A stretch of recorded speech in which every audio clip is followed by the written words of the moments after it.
اور medical college میں مجھے داخلہ ایڈمیشن میں تھرڈ پوزیشن میں داخلہ ملا، اور پھر ہم ایک نئی دنیا میں داخل ہوئے. مطلب جب آپ میڈیکل کالج میں، جس طرح ہالی ووڈ ہے، بالی ووڈ ہے، اسی طرح میڈیکل کالج ایک ایسی دنیا ہے جہاں آپ اندر جانے کے بعد ایک نئی دنیا میں داخل ہوتے ہیں. جی ظاہر ہے کہ فرسٹ ایئر سے آپ مردے دیکھتے ہیں، مردوں کے بعد آپ زندوں کو دیکھتے ہیں، زندوں کے بعد آپ مریضوں کو دیکھتے ہیں ایک نئی دنیا میں.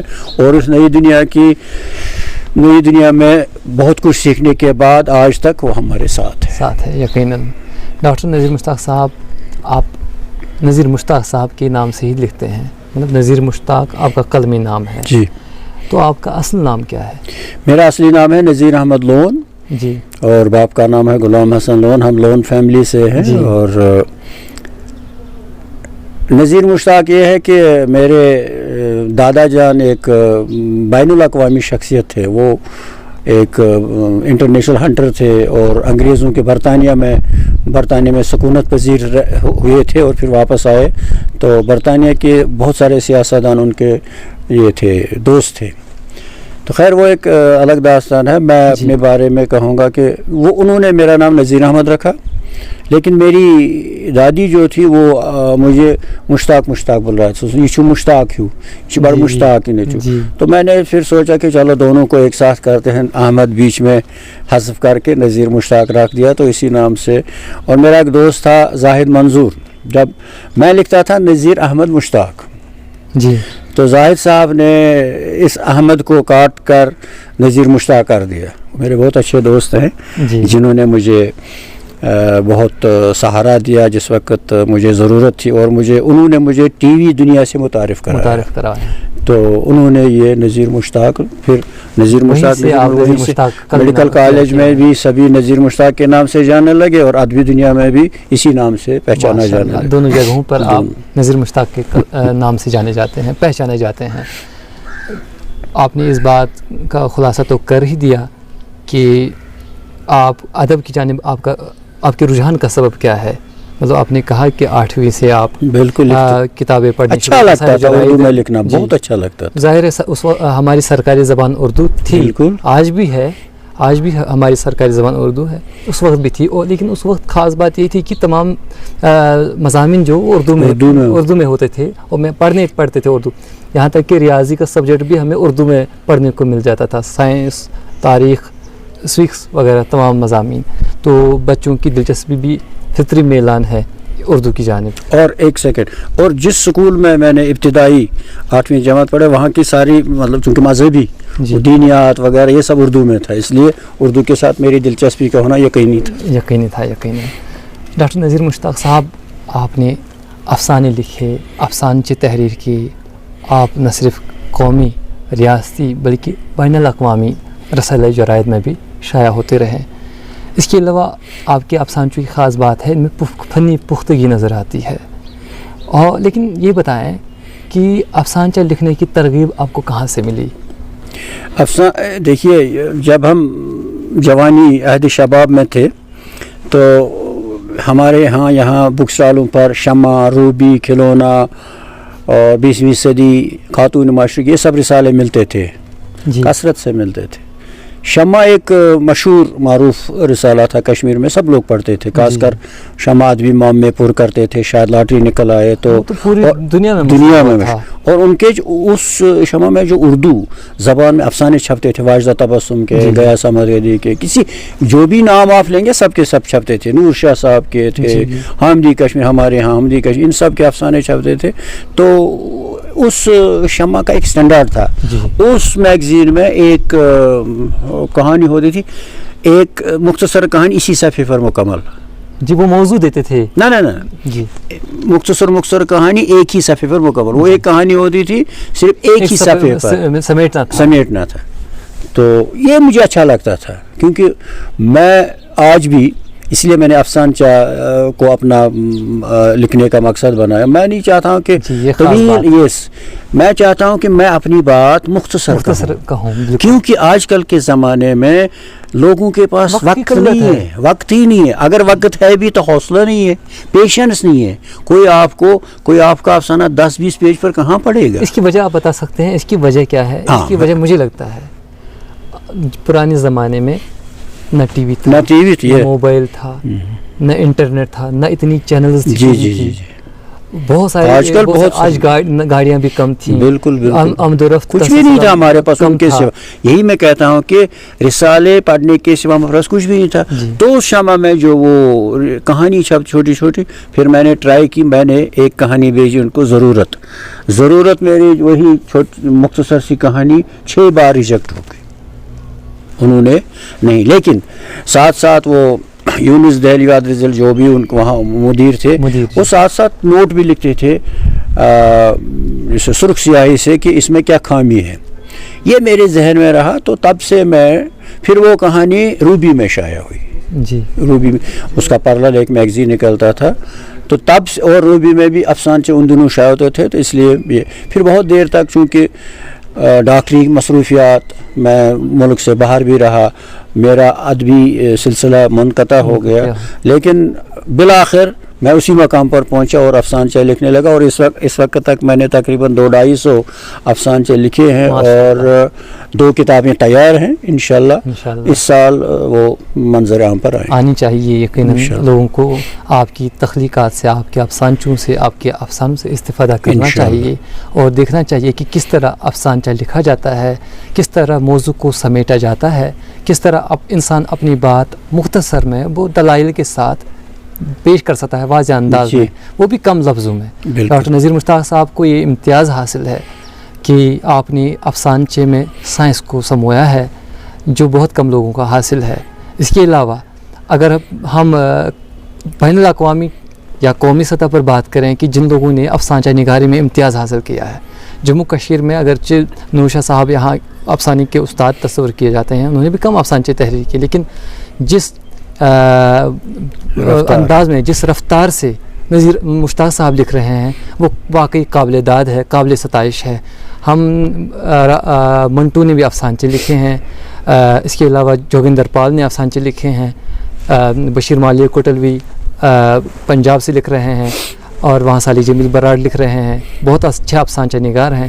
یہاں دوسری طرف دیکھیں جھارکھنڈ میں ایم حق افسانچے کے استاد بھی مانے جاتے ہیں، انہوں نے بھی افسانچہ نگاری میں کمال کی مہارت حاصل کی ہے. اور مختلف جگہوں پر آج کل افسانچے نئے لوگ بھی ہیں، بہت لوگ لکھتے ہیں، لیکن نذیر مشتاق صاحب کو یہ امتیاز حاصل ہے کہ وہ افسانہ ان کے افسانچوں میں فنی پختگی ہوتی ہے. میں نے افسانے کو چھوڑ کر افسانچے پہ بات کی، وہ اس لیے کہ افسانے تو تمام لوگ پہلے سے لکھتے رہے ہیں، لیکن افسانچے کو بہت کم لوگ تسلیم کرتے ہیں، کچھ لوگ مانتے ہی نہیں ہیں. لیکن یہ آج ماننے پر مجبور ہیں کہ افسانچہ کم لفظوں میں لکھا جا سکتا، اور اس بہترین موضوع کو افسانچے میں سمویا جا سکتا ہے. وہ نذیر مشتاق صاحب نے ثابت کر دیا ہے. میں آپ کو اس کے لیے مبارکباد پیش کرتا ہوں. شکریہ. نذیر مشتاق صاحب ایسے افسانہ نگار ہیں، افسانچہ نگار ہیں، جنہوں نے، جیسے میں بیان کر چکا ہوں، کہ سائنس کو اپنی تخلیقات میں خاص طور پر جگہ دیتے ہیں. یوں کہیں تو بے جانا ہوگا کہ انہوں نے اپنی تخلیقات میں، ان کی تخلیقات کو سائنس کی روح قرار دیا جا سکتا ہے. تو دراصل آپ نے سروس کے دوران مختلف نو مریضوں کو دیکھا ہوگا، مختلف نو مریض مطلب ان کے دکھ درد کو محسوس کیا ہوگا، اچھے برے، تمیز، اخلاق، نفسیات، تمام چیزوں کو دیکھا، پرکھا. کیا میں صحیح ہوں اس بارے میں؟ بالکل بالکل بالکل بالکل. اس کا جواب میں یوں دوں کہ ایک میرے محترم اور پیارے دوست نے ایک دن مجھے فون کیا، ارے بھائی وہ کتاب پڑھنا، وہ بہت ضروری کتاب ہے. تو میں نے کہا کہ بھائی میں دن میں 20 کتابیں پڑھتا ہوں. کہا کیسے دن میں 20؟ میں نے کہا 20 مریض دیکھتا ہوں تو 20 کتابیں. ہر مریض کی ایک کہانی الگ ہوتی ہے، ہر مریض ایک الگ شخصیت ہوتی ہے، ہر مریض کا درد الگ ہوتا ہے. میں نے زندگی میں جب سے میں نے، ہمارے MBBS کے بعد انٹرنشپ ہوتی ہے، اس کے بعد ہاؤس جاب ہوتا ہے. ہاؤس جاب مکمل ہوتے ہی میں نے پریکٹس شروع کی. میں دوسرے شعبوں میں بھی کام کرتا رہا لیکن میں نے جنرل پریکٹس کبھی چھوڑی نہیں. وہ آج بھی کر رہے یہ ہیں. میرا اوڑھنا بچھونا رہا ہے ہمیشہ. تو یعنی آپ سمجھیے 1975 سے آج تک کوئی بھی دن اتوار کو لے کر کوئی بھی دن ایسا نہیں گزرا ہوگا جب میں نے مریض نہ دیکھے ہوں. تو آپ خود اندازہ لگا سکتے میں نے کتنے مریض دیکھے. اور ہر مریض کی ایک الگ کہانی ہوتی ہے اور ہر مریض میرے افسانے کا موضوع بن سکتا ہے, پلاٹ بن سکتا ہے. لیکن اگر میں مریض جو مریض میرے سامنے اپنا اندرون ظاہر کرتے ہیں وہ لکھنے بیٹھوں تو عام لوگ شاید اسے قبول نہ کریں, کیونکہ انسانی فطرت ایسی ہے جو میں باہر سے لگتا ہوں وہ نہیں ہوں. اگر اندر کی بات میں کہنے لگوں تو وہ, لیکن اس کے باوجود بھی میں نے ان کی مریضوں کی کہانیوں کو جو انہوں نے میرے سامنے دہرائی ان کو افسانوں کا روپ دیا ہے اور وہ میرے پاس ہے. انشاءاللہ تعالیٰ اگر اللہ تعالیٰ نے مہلت دی تو آئندہ برسوں میں وہ عوام کے سامنے تخلیقات منظر عام پر آ جائیں گے لوگوں کے سامنے. تو ڈاکٹر صاحب سائنس اور ادب کے حوالے سے بات ہو رہی ہے. ابھی تک جو کتابیں پڑھنے کو مل گئی ہیں مجھے بھی یا میری نظروں سے گزری ہیں یا جن موضوعات پر لکھا جا چکا ہے, ادب اور سماجیات, ادب اور اخلاق, ادب اور تہذیب, ادب اور کلچر, ادب اور نفسیات, اسی طرح بے شمار موضوعات ہیں, ادب اور ثقافت, جنہیں ادب کے ساتھ دیکھا گیا ہے, پرکھا گیا ہے, تمیز دیکھی گئی ہے. لیکن ادب اور سائنس, یہاں تک کہ سائنسی رسائل بہت چھپتے ہیں جن میں سائنسی مضامین چھپتے ہیں, تخلیقات کم. لیکن آپ نے سائنس تخلیقات میں, اپنی تخلیقات میں سائنس کو سمویا ہے. تو یہ واقعی ایک حیرت انگیز کارنامہ ہے. میں نے کم دیکھا ہے ایسی تخلیقات مجھے کم پڑھنے کو ملی ہیں, نہ کہ برابر. تو اس موضوع پر اپنی روشنی ڈالے کچھ. ہاں, میں کچھ ناگزیر حالات کی وجہ سے یہاں سے چلا گیا. حالات کچھ ایسے ہوئے میرے ساتھ کہ مجھے جلا وطن ہونا پڑا, مجھے کشمیر چھوڑ کر جانا پڑا. اور میں نے جب کشمیر سے تو میں 10 سال بعد واپس آیا, لیکن اس وقت بھی میں نے ہمت نہیں ہاری, پھر بھی ایک اور ڈگری حاصل کی اور میں نے تقریباً لکھنا چھوڑ دیا تھا. ایک دن میں بیٹھا تھا کہ اچانک فون آیا, جاوید آذر صاحب نے مجھ سے کہا کہ بھئی ہم نے ایک اخبار کشمیر عظمیٰ شروع کیا ہے, آپ اس کے لیے کچھ سائنسی مضامین لکھیے صحت کے بارے میں. جی.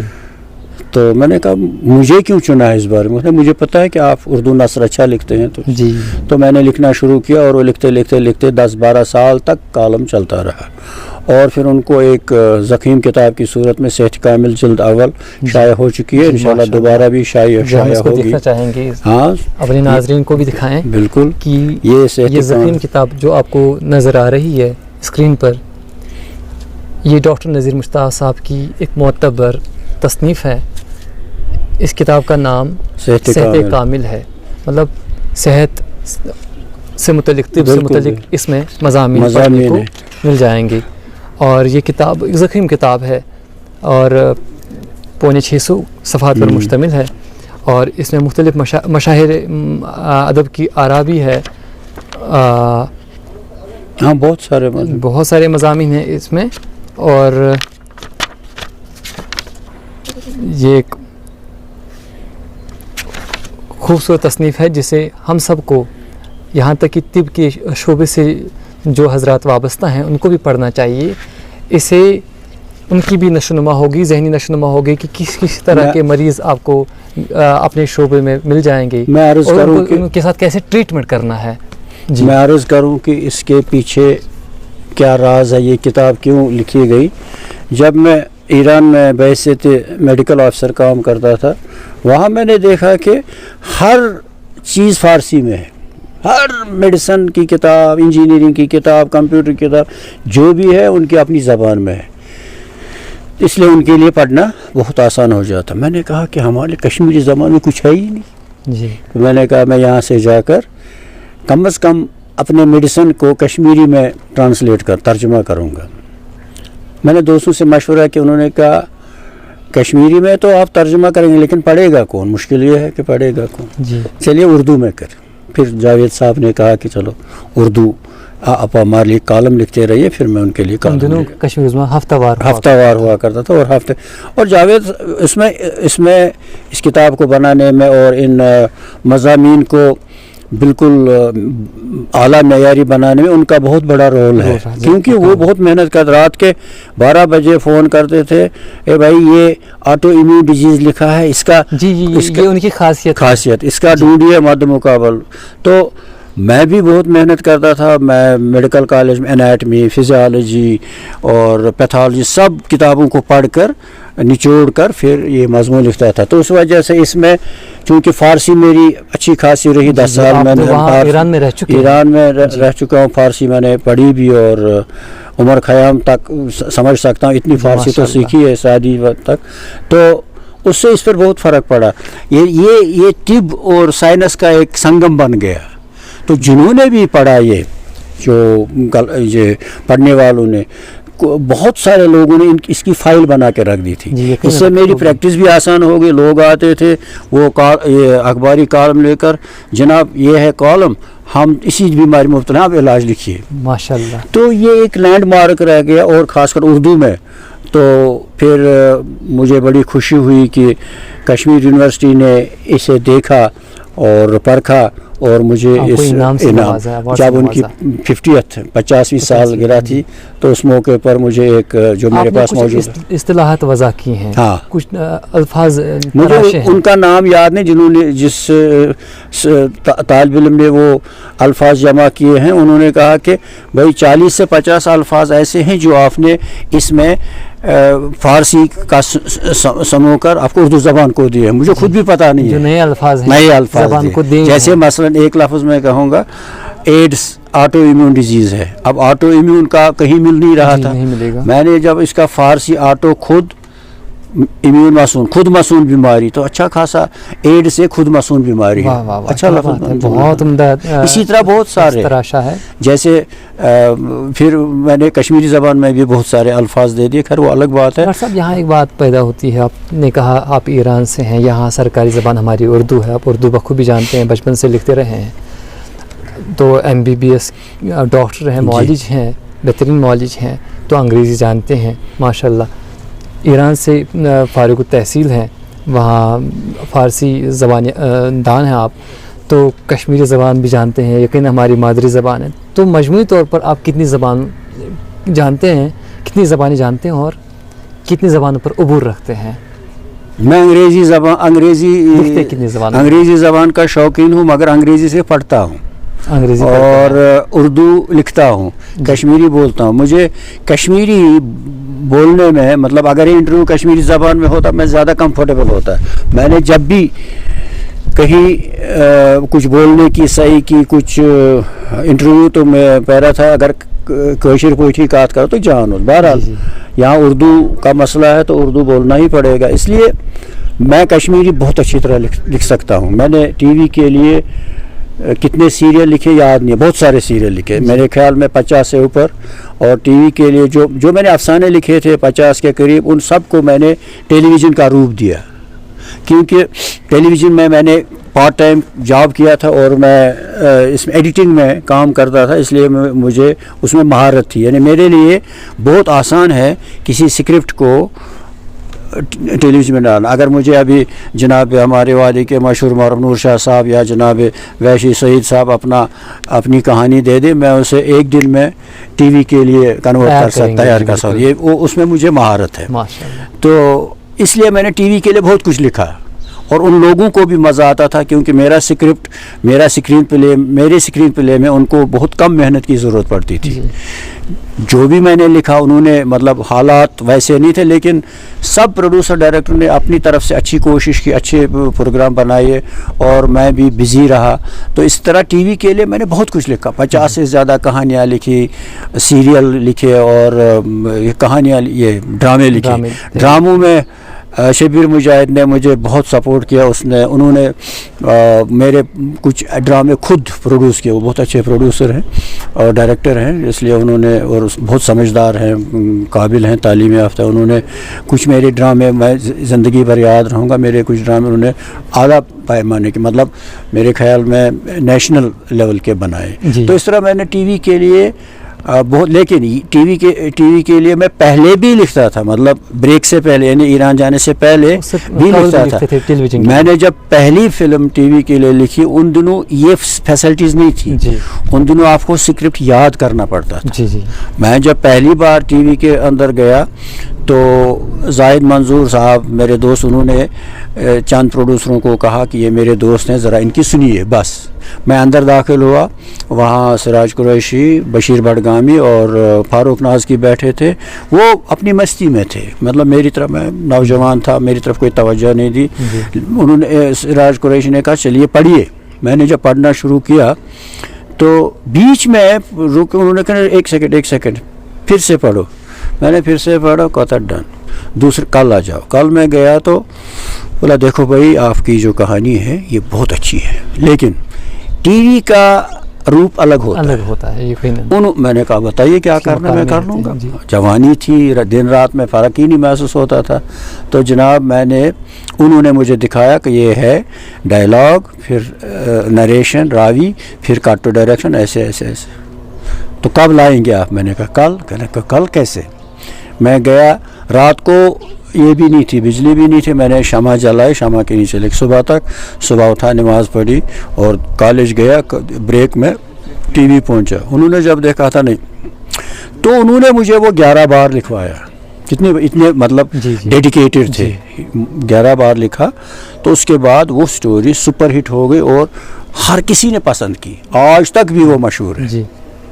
جی ناظرین, آپ گفتگو سماعت فرما رہے ہیں ڈاکٹر مشتاق, نذیر مشتاق صاحب کے ساتھ, تو جو ایک بہترین ناول نگار ہیں, ڈرامہ نگار ہیں, افسانہ و افسانچہ نگار ہیں.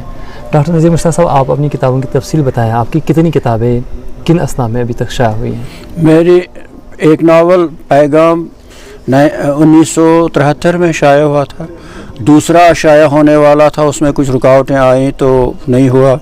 پھر صحت کامل ابھی 2-3 سال پہلے شائع ہوئی. اور 2 افسانچوں کی کتابیں تیار ہیں, انشاءاللہ کچھ مہینوں میں منظر عام پر آئیں گے. ماشاءاللہ. آپ کی 2 ناول بھی شائع ہوئی. جی. ڈاکٹر صاحب, آپ اپنے معاصرین کے نام بتائیں جن کے ساتھ آپ چھپتے رہے رسائل جرائد میں, جن کے ساتھ آپ افسانہ سناتے رہے. ہمیں دیکھیے, کشمیر میں جو بھی اس وقت میرے معاصر, ہمیں افسانہ نگار بنایا آفتاب نے. خواجہ ثناء اللہ بٹ. آفتاب نہ نکالتے تو ہم میں سے کوئی قلمکار ہوتا ہی نہیں ہے. انہوں نے ایک پلیٹ فارم بنایا, ادبی ایڈیشن بنایا, تو ہم سب نوجوانوں کو, ان کے ساتھ عمر مجید ہوا کرتے تھے. عمر مجید نے ہماری بہت حوصلہ افزائی کی ہے. عمر مجید کے ساتھ شمس الدین شمیم تھے, پھر بشیر گاش تھے, پھر میم صدیق تھے, پھر SM قمر تھے, ایسے بہت, نذیر شہناز تھے, شیخ بشیر احمد تھے. یہ سب ہمارے ساتھ لکھتے تھے. ہر کوئی اتوار کو انتظار کرتا تھا کہ آفتاب کب آئے, ہم دیکھیں ہماری تخلیقات شائع ہونے, اور وہ سکھاتے بھی تھے. میں نے جب خواجہ صاحب سے میں تھر تھرا رہا تھا, خود کہتے تھے ارے یار خواجہ ثناء اللہ بٹ کے ادھر مت جاؤ, یہ مارے گا. میں جب اندر گیا تو میری ٹانگیں لرز رہی تھی. میں نے ان کو اپنا ایک افسانہ دکھایا. اس نے کہا بیٹھو. دیکھا, کہتا ہے ڈاکٹر ہو؟ میں نے کہا سر اسٹوڈنٹ ہوں. کہتا ٹھیک ہے اسٹوڈنٹ, ڈاکٹری پڑھو, اردو اچھی لکھتے ہو لیکن محنت کرو. عمر مجید کو دکھاؤ, وہ تھوڑی اس میں نوک پلک سنوارے گا.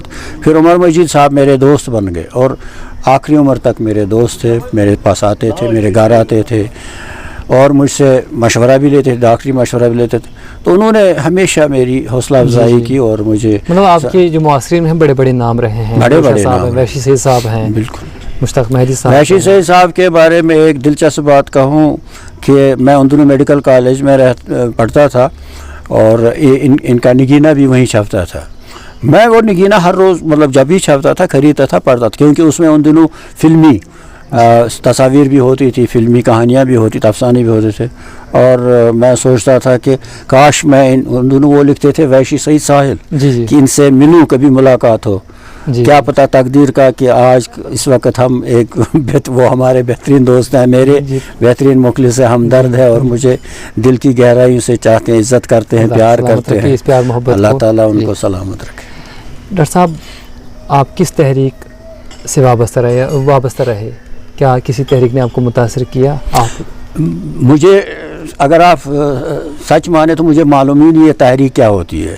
میں بس اتنا چاہتا ہوں کہ میرے اندر ایک حساس انسان چھپا ہوا تھا، اور اس وقت بھی، بچپن میں بھی، جوانی میں، آج بھی جی. میرے اندر کچھ احساسات ابھرتے ہیں، جذبات ابھرتے ہیں، اور سب سے زیادہ میں جب اپنی قوم میں کوئی کمی دیکھتا ہوں، خرابی دیکھتا ہوں، اسے ہائی لائٹ کرتا ہوں. جی. اسی کو میں فکشن کہتا ہوں. جی. باقی کسی تحریک سے نہیں، لیکن اب اس کچھ سال پہلے فکشن رائٹرز گلڈ وجود میں آئی. جی. انہوں نے مجھے اتفاق رائے سے اپنا صدر رائٹرز بنایا. گلڈ کے صدر ہیں. جی جی ان کا تو اس حوالے سے کچھ بتائیں کہ فکشن رائٹرز گلڈ چند نوجوانوں کا ایک خواب تھا.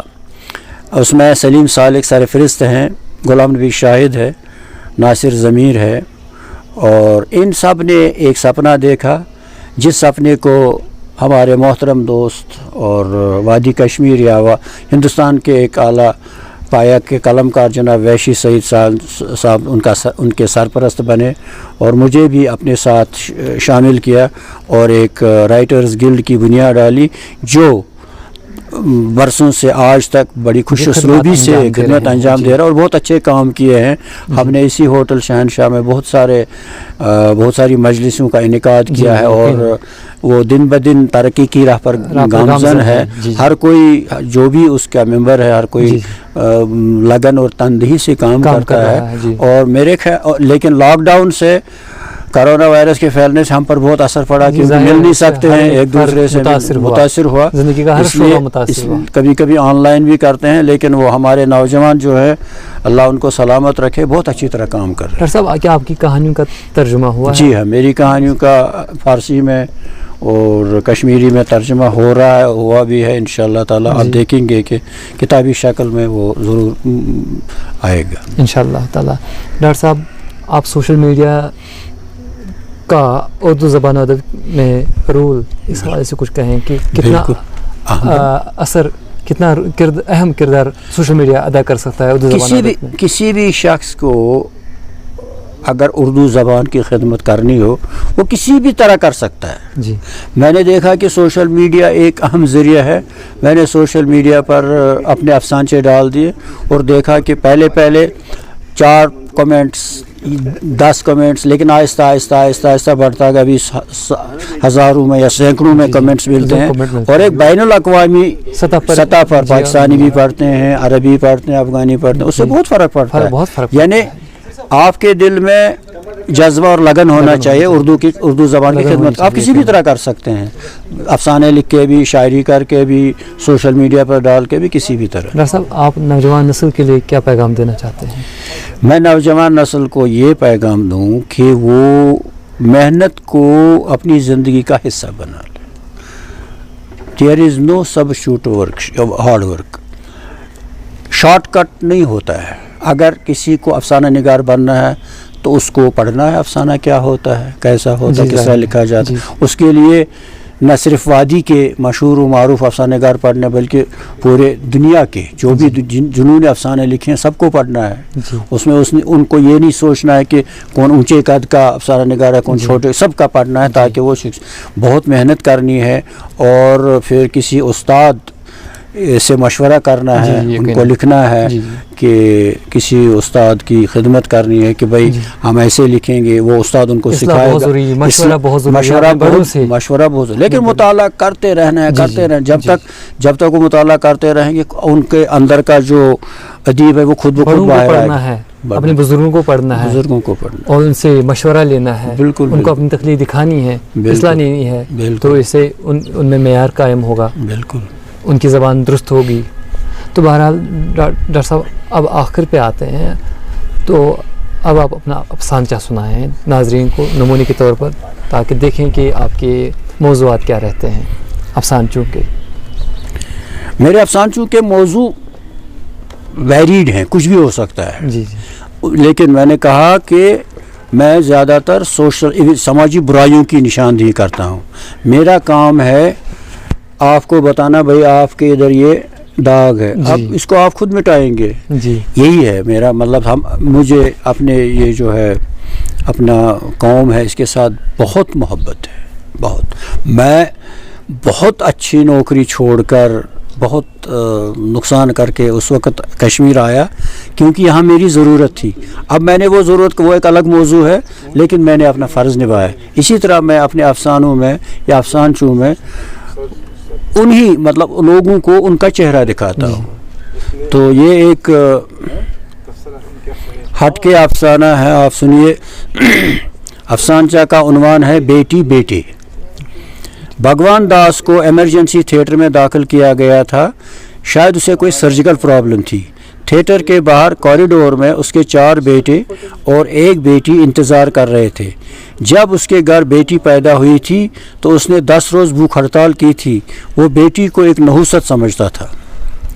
سرجن آیا تو بھگوان داس کے بیٹوں نے اس سے کہا, ڈاکٹر اگر ہمارے پتا شری کو کچھ ہوا تو ہم اس اسپتال کو آگ لگا دیں گے. وہ ہمارا بھگوان ہے, خیال رکھنا. بیچارہ سرجن گھبرایا ہوا تھیٹر میں داخل ہوا. مریض کا پیٹ چاک کیا گیا تو اس کی سانس رک گئی اور وہ مر گیا. سرجن گھبرا گیا, اب کیا ہوگا. وہ سوچنے لگا تو اس نے ہسپتال کے ڈائریکٹر کو فون پر صورتحال سے آگاہ کیا. ڈائریکٹر نے مسکراتے ہوئے جواب میں کہا, ارے بھائی گھبراؤ مت, میرے پی اے سے بات کرو. پی اے نے سرجن کو سمجھایا کہ کیا کرنا ہے. سرجن نے سب سے سینئر نرس سلطانہ کو باہر بھیجا. سلطانہ نے بھگوان داس کے بیٹوں سے کہا, افسوس کی بات ہے کہ آپ کے پتا کو نہیں بچا سکے کیونکہ وہ کووڈ بیماری میں مبتلا تھا اور سرجری کے دوران ان کے پھیپھڑوں نے کام کرنا چھوڑ دیا. یہ سن کر بھگوان داس کے بیٹے کوریڈور سے یوں غائب ہوئے جیسے گدھے کے سر سے سینگ, اور بیٹی تھیٹر کی طرف تیزی سے بھاگی اور تھیٹر میں داخل ہو کر باپ کی لاش کے ساتھ لپٹ کر پھوٹ پھوٹ کر رونے لگی. بہت خوب, بہت عمدہ افسانچہ ہے, بہت عمدہ موضوعات رہتے ہیں. یقیناً آج بھی ایک اچھا افسانچہ پڑھنے کو ملا. ناظرین, آپ گفتگو سماعت فرما رہے تھے ایک ہر دل عزیز ادیب, قلمکار, ڈرامہ نگار, فکشن نگار ڈاکٹر نذیر مشتاق صاحب کے ساتھ. ڈاکٹر صاحب آپ نے ہمیں اپنا قیمتی وقت دیا, ہم آپ کے بہت ممنون و مشکور ہیں. آئندہ پھر آپ کو زحمت دیں گے, اس میں اس پروگرام میں آپ صرف فن پر گفتگو ہوگی, فکشن کے فن پر انشاءاللہ. ناظرین ہمیں اجازت دیجیے, اللہ حافظ.